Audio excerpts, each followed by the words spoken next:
नमस्कार, मैं एडु भारती से राजेश। इस वीडियो में हम जानेंगे संसद के बारे में, यानी संसद क्या है, इसका गठन कैसे होता है तथा इन्हें कौन कौन से कार्य सौंपे गए हैं। तो आइए हम जानते हैं संसद को। सबसे पहला सवाल, संसद है क्या? भारत में कानून बनाने के लिए सर्वोच्च संवैधानिक निकाय के रूप में संसद को जाना जाता है, यानी संसद एक संवैधानिक निकाय है। संवैधानिक निकाय का अर्थ ऐसी संस्था से है जिसके गठन की प्रक्रिया का वर्णन संविधान के अंदर किया गया हो, तो उसे संवैधानिक निकाय कहते हैं। इस आधार पर संसद भी एक संवैधानिक निकाय है, क्योंकि संसद के गठन की प्रक्रिया के बारे में वर्णन संविधान के अनुच्छेद 79 में किया गया है। संविधान का अनुच्छेद 79 यह कहता है कि भारत में शासन की प्रक्रिया को चलाने के लिए एक संसद का गठन किया जाएगा। यह संसद भारत में 3 अंगों से मिलकर बना है: राष्ट्रपति, राज्यसभा तथा लोकसभा। यानी संसद के 3 अंग हैं। पहला राष्ट्रपति, दूसरा राज्यसभा और तीसरा लोकसभा। जहां संविधान के अनुच्छेद 79 में संसद के गठन की प्रक्रिया का वर्णन है, तो वहीं अनुच्छेद 80 में राज्यसभा के गठन से संबंधित है तथा लोकसभा में का गठन के बारे में अनुच्छेद 81 में वर्णन किया गया है। अब हम संसद के इन तीनों अंगों के बारे में एक एक करके चर्चा करेंगे। सबसे पहले हम बात करते हैं राष्ट्रपति। भारत में राष्ट्रपति पद के लिए संविधान के अनुच्छेद 52 में व्यवस्था किया गया है। संविधान का अनुच्छेद 52 यह कहता है कि भारतीय संघ के लिए एक राष्ट्रपति का पद होगा, जो संपूर्ण भारत के कार्यपालिका शक्तियों का औपचारिक प्रधान होगा। औपचारिक का मतलब यह अपनी सारी शक्तियों का इस्तेमाल प्रधानमंत्री के सलाह पर करेगा। और प्रधान इसलिए क्योंकि इनके अनुमति के बिना, इनके स्वीकृति के बिना कोई भी कानून पारित नहीं हो सकता। इस आधार पर राष्ट्रपति भारत की कार्यपालिका शक्तियों का औपचारिक प्रधान हुए। अब हम बात करते हैं राष्ट्रपति कौन बन सकता है।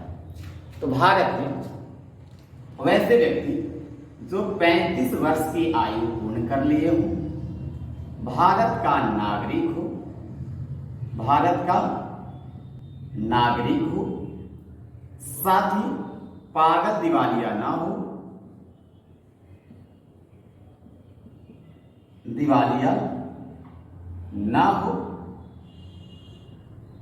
कोई राज्य या केंद्र सरकार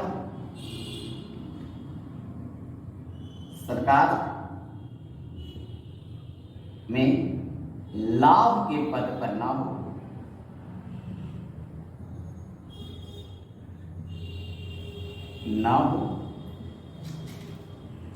ध्यान दें। यानी 4 चीजें: एक 35 वर्ष की आयु पूर्ण कर लिया होनी चाहिए, साथ ही भारत का नागरिक होना चाहिए, पागल दिवालिया न होना चाहिए और राज्य या केंद्र सरकार के अंतर्गत कोई लाभ के पद पर कार्यरत नहीं होना चाहिए। तो ये व्यक्ति राष्ट्रपति के उम्मीदवार बन सकते हैं। ध्यान रहे, राज्य सरकार या केंद्र सरकार के अंतर्गत यदि कोई मंत्री परिषद का सदस्य रहा हो, तो वह व्यक्ति लाभ के पद के रूप में नहीं गिना जाएंगे, नहीं माने जाएंगे। यानी मंत्री परिषद के पद लाभ के पद के रूप में नहीं गिना जाता है। तो ध्यान रहे ये चीजें। अब चुनाव क्या प्रोसेस अपनाई जाती है ये देखेंगे। तो चुनाव के लिए राष्ट्रपति के चुनाव में सबसे पहले अप्रत्यक्ष विधि का इस्तेमाल होता है। अप्रत्यक्ष विधि से होता है। साथ ही एकल संक्रमणीय प्रणाली का इस्तेमाल किया जाता है। अब अप्रत्यक्ष विधि का मतलब राष्ट्रपति के चुनाव में भारत की जनता सीधे तौर पर वोट डालने का कार्य नहीं करती है।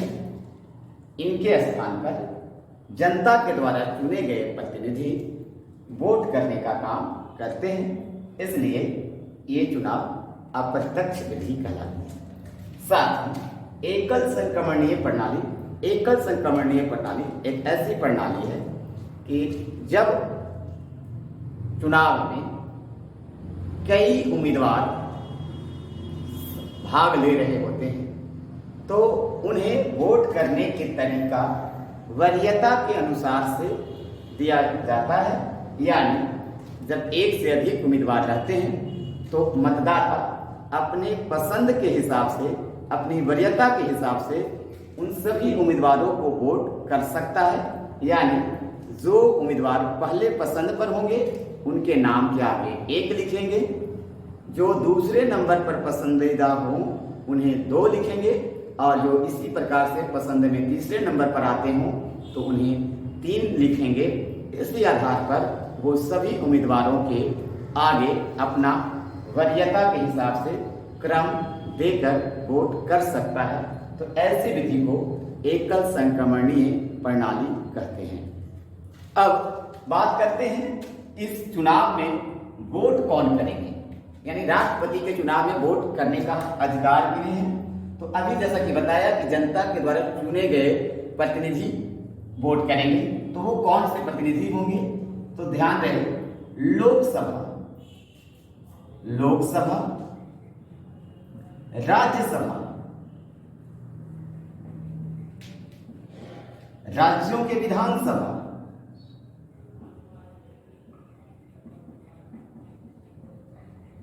तथा केंद्र शासित प्रदेशों के भी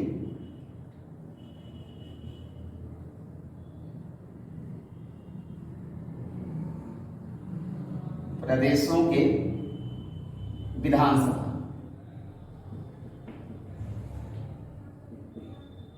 यानी लोकसभा, राज्यसभा और सभी राज्यों के विधानसभा तथा जिन केंद्र शासित प्रदेशों में विधानसभा है।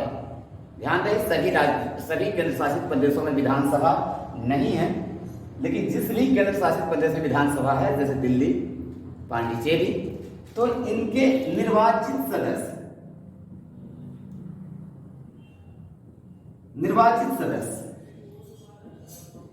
मतलब लोकसभा के निर्वाचित सदस्य, राज्यसभा के निर्वाचित सदस्य, राज्यों के विधानसभा के निर्वाचित सदस्य तथा केंद्र शासित प्रदेशों के भी विधानसभा के निर्वाचित सदस्य इस राष्ट्रपति के चुनाव की प्रक्रिया में वोट डालने का काम करते हैं। ध्यान रहे, लोकसभा में 2 सदस्य मनोनीत होते हैं, ये वोट नहीं डालेंगे राष्ट्रपति के चुनाव में। उसी प्रकार राज्यसभा में भी 12 सदस्य मनोनीत किए जाते हैं, ये सदस्य भी वोट की प्रक्रिया से बाहर रहेंगे। इसी प्रकार सभी राज्यों के विधानसभा में भी कुछ मनोनीत सदस्य होते हैं, उन्हें भी चुनाव में नहीं शामिल किया जाता है। तथा यानी कहने का मतलब जो निर्वाचित सदस्य होंगे वही चुनाव की प्रक्रिया में भाग लेते हैं, चुनाव में वोट डालने का कार्य करते हैं। अब ये बातें हुई। अब रही बात कि क्या राष्ट्रपति के चुनाव के लिए कोई भी व्यक्ति नामांकन कर सकता है? तो जी हाँ, कोई भी व्यक्ति नामांकन कर सकता है। फिर भी इसकी भीड़ को कम करने के लिए कुछ कंडीशन लगा दिए गए हैं, जैसे इन सबों के अतिरिक्त कम से कम व्यक्ति को 50 प्रस्तावक होने चाहिए, प्रस्तावक तथा 50 अनुमोदक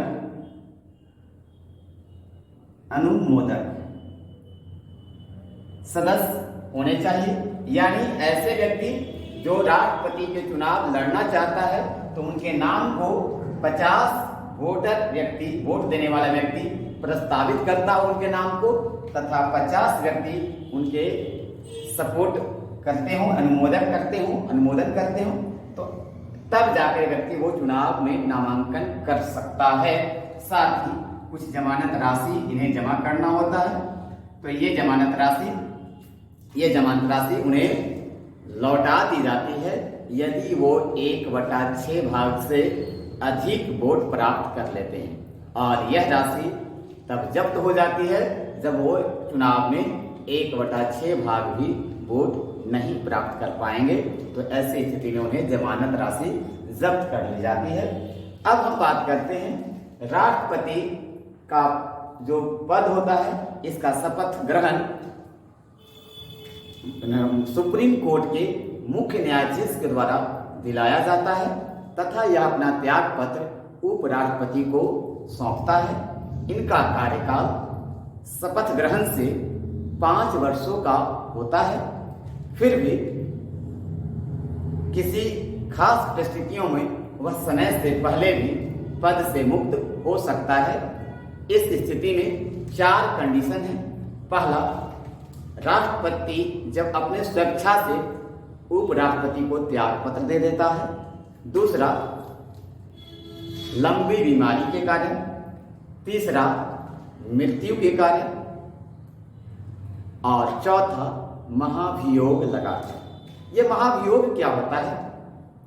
महाभियोग जब राष्ट्रपति संविधान का उल्लंघन किया हो, संविधान के कुछ उपबंधों का उल्लंघन किया हो, तो इसके विरुद्ध संसद के किसी भी सदन में, चाहे वो लोकसभा हो या फिर राज्यसभा, उसमें महाभियोग का प्रारंभ करवाया जा सकता है।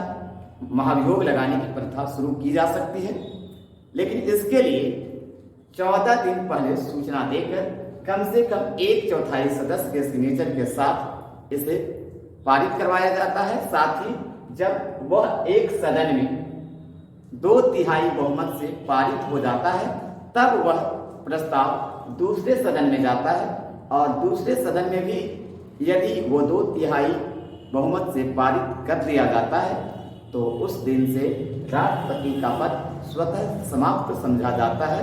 इस प्रकार भी राष्ट्रपति का पद रिक्त हो जाता है। तो ये 4 प्रक्रियाएं हैं राष्ट्रपति को समय से पहले रिक्त होने का। पहला, यानी स्वेच्छा से। दूसरा, बीमारी के कारण। तीसरा, मृत्यु के कारण। और चौथा, महाभियोग लगाकर। इसके बाद जब राष्ट्रपति का पद रिक्त हो जाता है, तो उस स्थिति में भारत का नया राष्ट्रपति नियुक्त होने तक कार्यवाहक राष्ट्रपति के रूप में उपराष्ट्रपति कार्य संभालता है। अब हम बात करते हैं राज्यसभा के बारे में। राज्यसभा की गठन 3 अप्रैल 1952 ईस्वी को हुआ, तथा पहली बैठक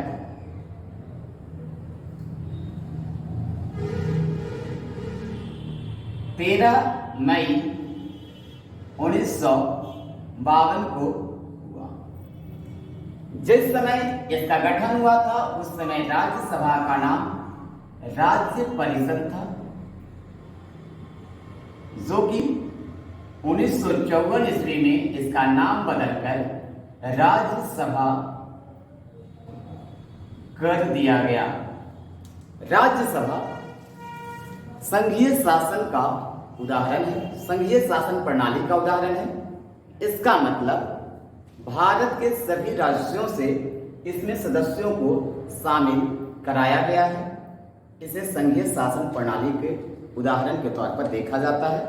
हालांकि सभी राज्यों का इसमें समान संख्या नहीं दिया गया है, यह जनसंख्या के आधार पर बंटवारा किया गया है। यही वजह है कि उत्तर प्रदेश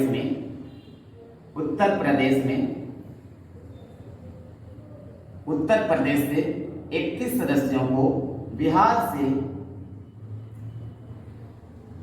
से 16 सदस्यों को, जबकि अरुणाचल प्रदेश से मात्र 1 सदस्यों को राज्यसभा में शामिल कराया गया है। यह जनसंख्या के कम और अधिक होने के कारण बंटवारा किया गया है।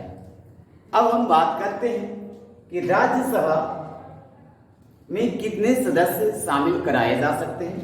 तो वर्तमान समय में राज्यसभा में 250 से अधिक सदस्य नहीं हो सकते, जिसमें 238 सदस्य राज्यों और केंद्र शासित प्रदेशों से तथा 12 सदस्य मनोनीत हो सकते हैं, किंतु वर्तमान समय में इनकी संख्या मात्र 245 है, जिसमें 233 सदस्य राज्यों से और केंद्र शासित प्रदेशों से, जबकि 12 सदस्य मनोनीत हैं। यानी राज्यसभा में कुल सदस्यों की संख्या 250 से अधिक नहीं हो सकती। इनमें 238 सदस्य राज्यों एवं केंद्र शासित प्रदेशों के विधानसभा से चुनकर आते हैं तथा 12 सदस्य राष्ट्रपति के द्वारा कला, संस्कृति आदि क्षेत्रों में जो अपना विशिष्ट योगदान दे चुके होंगे उन्हें मनोनीत किया जाता है। लेकिन वर्तमान समय में इनकी संख्या 250 न रख के 245 ही है। इनमें 233 सदस्य राज्यों तथा केंद्र शासित प्रदेशों से हैं तथा 12 सदस्य मनोनीत हैं। इनमें भी 233 सदस्य में 229 सदस्य राज्यों से आए हैं तथा 4 सदस्य केंद्र शासित प्रदेश से, 3 दिल्ली से तथा 1 पांडिचेरी से सदस्य को शामिल किया जाता है। इस प्रकार कुल सदस्य राज्यसभा में 245 है। अब हम बात करते हैं राज्यसभा में चुनाव के लिए कौन कौन सी अर्हताएं होनी चाहिए। तो राज्यसभा के चुनाव के लिए सबसे पहले व्यक्ति 30 वर्ष का आयु पूर्ण कर लिया होना चाहिए। इसके अलावा वह व्यक्ति जिस राज्य से चुना जाने के लिए नामित किया गया हो, उस राज्य के संसदीय क्षेत्र में वह उनका वोटर के तौर पर नाम हो, उसे यानी संसदीय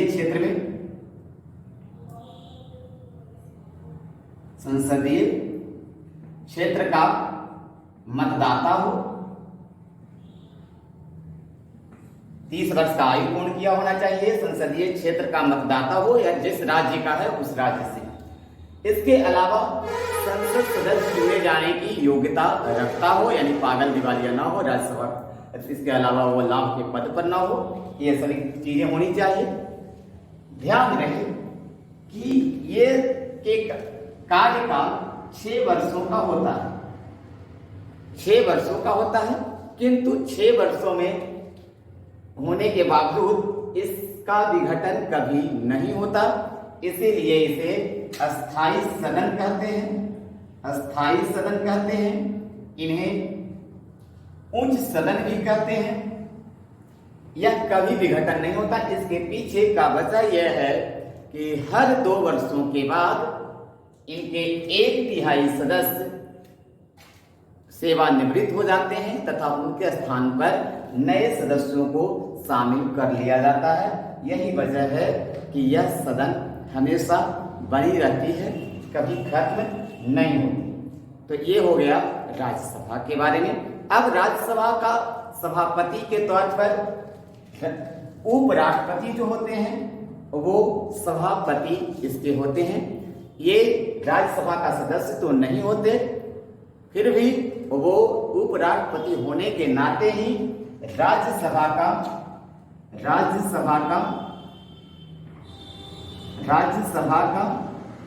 सभापति उपराष्ट्रपति होता है। यानी भारत का उपराष्ट्रपति राज्यसभा का सभापति होता है, यानी सभी बैठक उपराष्ट्रपति ही करवाते हैं। हाँ, जब यह उपराष्ट्रपति का पद रिक्त हो जाए, जब व्यक्ति उपराष्ट्रपति का पद रिक्त हो जाए, यानी ये त्याग पत्र देते हैं या इनकी मृत्यु हो जाए, या कभी ये उपराष्ट्रपति से राष्ट्रपति में बदल जाए, राष्ट्रपति बन जाए, तो ऐसी स्थिति में उपराष्ट्रपति का पद रिक्त हो जाता है। इस स्थिति में राज्यसभा के सभापति के रूप करने के लिए उप सभापति का चुनाव किया जाता है। उप सभापति होते हैं, यानी राज्यसभा का सभापति उपराष्ट्रपति होते हैं, और जब उपराष्ट्रपति कार्यरत नहीं हो तो ऐसी स्थिति में राज्यसभा का सभापति उप सभापति के माना जाता है। तो अब आइए, अब हम बात करते हैं लोकसभा के बारे में।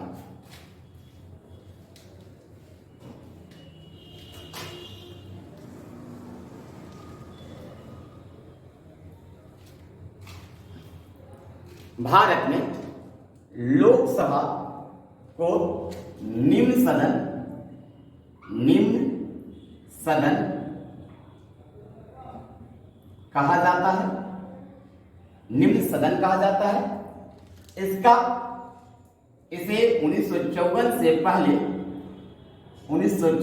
पहले जनता का सदन कहते थे। जनता का सदन कहते थे, जो कि वर्तमान समय में लोकसभा कर दिया गया है। यानी 1954 से इसे लोकसभा के रूप में जाना जाता है, जबकि 1954 से पहले इसे जनता का सदन कहते थे। यह निम्न सदन है, अस्थायी है। अस्थायी इसलिए कि हर 5 वर्षों के बाद इसके सभी सदस्य नए हो जाते हैं, इस प्रकार से वो विघटित हो जाती है। हालांकि लोकसभा अपने कार्यकाल से पहले भी विघटित हो सकती है, जब वह बहुमत में न रहे, तो प्रधानमंत्री के सलाह पर वह समय से पहले भी विघटित हो जा सकती है। यानी लोकसभा का विघटन होता है, इसीलिए यह अस्थायी सदन है, इसे निम्न सदन कहते हैं।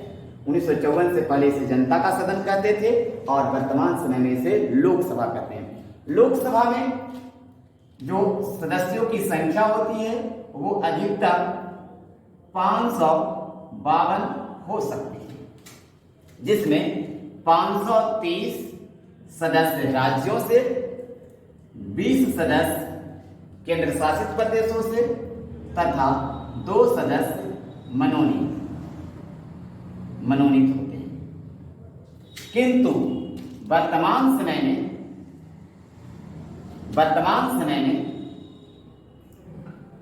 सदस्यों की संख्या राज्यों से 530 ही तो है, मनोनीत सदस्यों की संख्या 2 है। मनोनीत सदस्यों की संख्या 2 है, और टोटल 545, तो बाकी जो बच गए वो कितने रह गए? 13। यानी वर्तमान समय में सदस्यों की संख्या राज्यों से तो 530 ही है, मनोनीत 2 है, 13 सदस्य केंद्र शासित प्रदेशों से, कुल मिलाकर के 545 सदस्य लोकसभा में हैं। इनके कार्यकाल 5 वर्षों का होता है। हालांकि शुरुआत में भी 5 वर्ष था, अभी भी 5 वर्ष है, लेकिन बीच में 44वें संविधान संशोधन में द्वारा इसके कार्यकाल को 6 वर्ष किया गया था। फिर 42वें संविधान संशोधन के द्वारा 6 वर्ष किया गया था, किंतु 44वें संशोधन के द्वारा पुनः इसे 5 वर्ष कर दिया गया। यानी 42वें संविधान संशोधन में लोकसभा के कार्यकाल को बढ़ाकर 6 वर्ष किया गया जाने की व्यवस्था की गई थी। हालांकि बाद में 44वें संविधान संशोधन के द्वारा इसे फिर से 5 वर्ष ही कर दिया गया। यह तक वर्तमान समय में लोकसभा के कार्यकाल 5 वर्षों का है। अब बात करते हैं लोकसभा के सदस्यों का चुनाव कैसे होता है। तो लोकसभा के सदस्यों का चुनाव के लिए उम्र 25 वर्ष होनी चाहिए, उम्र 25 वर्ष होनी चाहिए। साथ ही साथ वह भारत का नागरिक हो, लाभ के पद पर न हो, पागल दिवालिया न हो। इसके अलावा वह व्यक्ति जब कार्यकाल में रहता है, जब व्यक्ति वो चुनाव स्थान को जीत लेता है, सीधे जनता के द्वारा इसमें प्रत्यक्ष विधि से वोट पड़ता है, यानी जनता इसके चुनाव सीधे अपने वोट से करते हैं। हालांकि राज्यसभा का वोट अप्रत्यक्ष विधि से किया जाता था, एकल संक्रमणीय पद्धति। यहाँ पर लोकसभा का चुनाव सीधी प्रत्यक्ष विधि से होता है, यानी सीधे जनता भाग लेती है। अब हम बात करते हैं लोकसभा में जो सदस्य चुन के जाते हैं, उन्होंने अगर जो 60 दिनों तक संसद के बैठक से बाहर रहते हैं बिना सूचना दिए हुए, बिना अनुमति के, तो वो व्यक्ति का स्थान रिक्त समझ लिया जाता है। ध्यान रहे कि यह संसद का दिन जो होते हैं, बैठक के दिन ही वो काउंट किए जाते हैं, ना कि जिस समय में बैठक नहीं रह रहे हों उसे काउंट नहीं किया जा सकता है। यानी जिस समय सत्रावसान हो, सत्र नहीं चल रहा हो, उस समय के समय को ये गिना नहीं जाएगा। चलिए, तो इस प्रकार से आपने देखा। हाँ, लोकसभा, एक ध्यान रहे कि लोकसभा का जो अध्यक्ष होते हैं उसे लोकसभा अध्यक्ष कहते हैं। इसके बैठक को शामिल करने के लिए लोकसभा अध्यक्ष होते हैं। हालांकि जब नया लोकसभा का गठन किया जाता है, उस समय लोकसभा अध्यक्ष का चुनाव नहीं होता, तो उसमें प्रोटेम अध्यक्ष की व्यवस्था होती है। तत्कालीन अध्यक्ष को चुन लिया जाता है, बाद में इसे अध्यक्ष को चुना जाता है तथा बाद में उपाध्यक्ष भी चुने जाते हैं। ये लोकसभा अपने बहुमत के आधार पर तय करते हैं। लोकसभा का जो अध्यक्ष होता है वो लोकसभा के मीटिंग को आयोजित करता है, संसद की कार्यवाही को चलाता है। साथ ही अगर जो संयुक्त अधिवेशन करना हो लोकसभा और राज्यसभा को मिलाकर, तो उसमें भी अध्यक्ष के पद पर लोकसभा का अध्यक्ष ही कार्यवाही को चलाने का कार्य करता है। तो आज इतना ही, धन्यवाद।